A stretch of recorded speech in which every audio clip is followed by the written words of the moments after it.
Assalamualaikum warahmatullahi wabarakatuh. Alhamdulillah wassalatu wassalamu ala rasulillah wa ala alihi wa sahbihi wa man wala amma ba'd. Saudaraku kaum muslim rahimakumullah, salah satu sifat yang semestinya dimiliki oleh setiap mukmin adalah sifat sabar. Bahkan menurut sebagian ulama, kesabaran merupakan setengah dari keimanan. Kaitannya antara keimanan dengan kesabaran bagaikan jasad dengan kepala. Keimanan tanpa kesabaran bagaikan jasad tanpa kepala.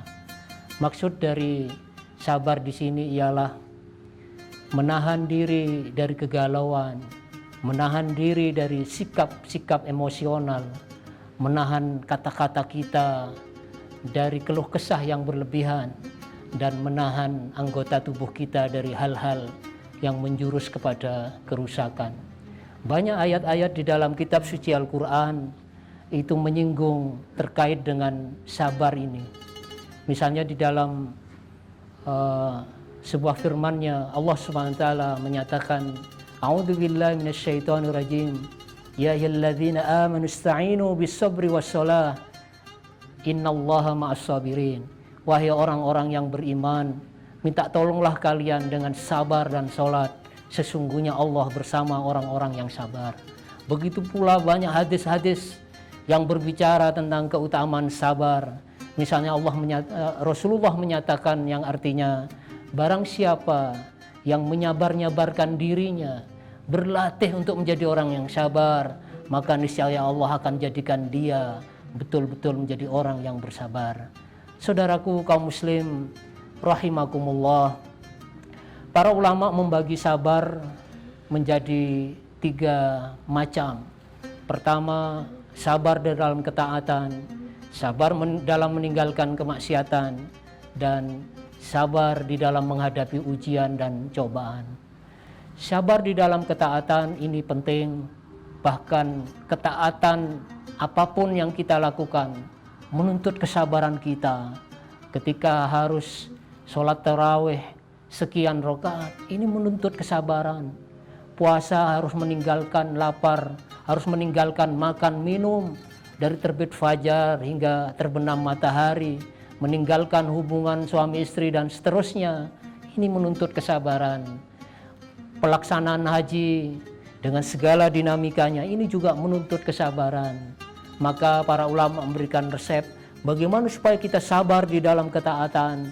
Pertama, sebelum melakukan ibadah apapun, ikhlaskan niat bahwa ibadah ketaatan yang kita lakukan ini semata-mata mengharap ridho dari Allah Subhanahu wa taala, bukan mengharap pujian dari sesama manusia.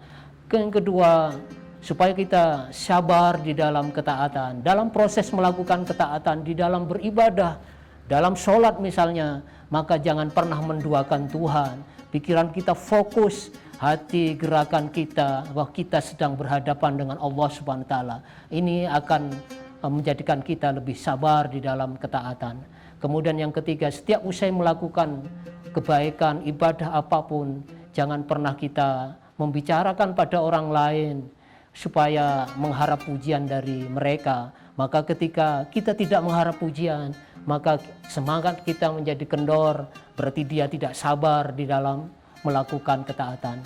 Bentuk kesabaran yang kedua adalah sabar di dalam meninggalkan kemaksiatan. Jika ada teman mengajak kita kepada perbuatan-perbuatan maksiat, maka kita sabar enggak untuk tidak mengikuti kawan kita yang mengajak kepada kemaksiatan. Dan biasanya kemaksiatan itu adalah sesuatu yang menyenangkan, sesuatu yang memberikan suatu kesenangan sesaat, tetapi sabar tidak kita meninggalkan itu. Yang ketiga, bentuk kesabaran yang ketiga adalah sabar di dalam menghadapi ujian dan cobaan. Hidup ini adalah ujian dari Allah Subhanahu wa taala. Orang kaya diuji dengan kekayaannya, apakah dia bersyukur atau kufur. Orang miskin juga akan diuji dengan kemiskinannya, apakah dia bersabar atau menggunakan cara-cara yang diharamkan oleh syariat.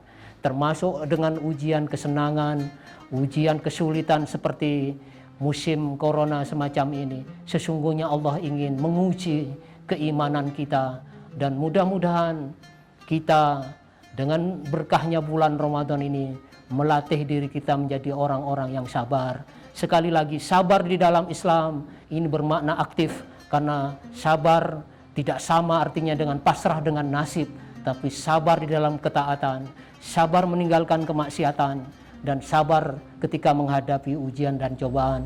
Mudah-mudahan kita termasuk orang-orang yang sabar. Demikian, wassalamualaikum warahmatullahi wabarakatuh.